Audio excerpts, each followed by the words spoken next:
Hi అందరికీ good morning. Welcome back to Satvika's veg cooking. ఈరోజు oats recipe అండి. Morning హెల్దీగా బ్రేక్ఫాస్ట్ చేసేసుకోవచ్చు. ఓవర్ నైట్ ఇలా డ్రై ఫ్రూట్స్ నానబెట్టేసుకొని ఉంచుకోండి. అంతే అండి. మార్నింగ్ జస్ట్ 5 మినిట్స్లో మనం ప్రిపేర్ చేసేసుకోవచ్చు. ఓట్స్ 1 కప్ తీసుకొని వేడి వేడి పాలు పోసేసుకొని నానబెట్టేసుకోండి. ఇవి జస్ట్ ఒక 5 మినిట్స్ నానితే సరిపోతుంది.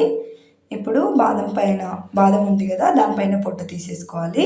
ఇప్పుడు మిక్సీ జార్లో వేసేసుకొని డ్రై ఫ్రూట్స్ అన్నీ సగం ఓట్స్ కూడా వేసేసుకోవాలి. వేసేసుకొని మిక్సీకి పట్టేసుకోండి. ఈ విధంగా అయితే సరిపోతుంది. ఇప్పుడు ఇది కూడా కొన్ని ఓట్స్ మిక్సీ పట్టలేదు కదా, అందులో ఇది కూడా వేసేసుకోవాలి. ఇప్పుడు హాఫ్ యాపిల్ కట్ చేసుకోవాలి. ఇవి కూడా ఓట్స్లో వేసేసుకోవాలి, యాపిల్ ముక్కలు అనేది. ఇప్పుడు బనానా తీసుకొని కూడా ముక్కలు కింద కట్ చేసుకోవాలి.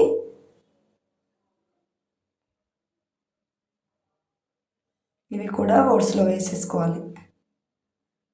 మనకు నచ్చిన డ్రై ఫ్రూట్స్ తీసుకోవచ్చు.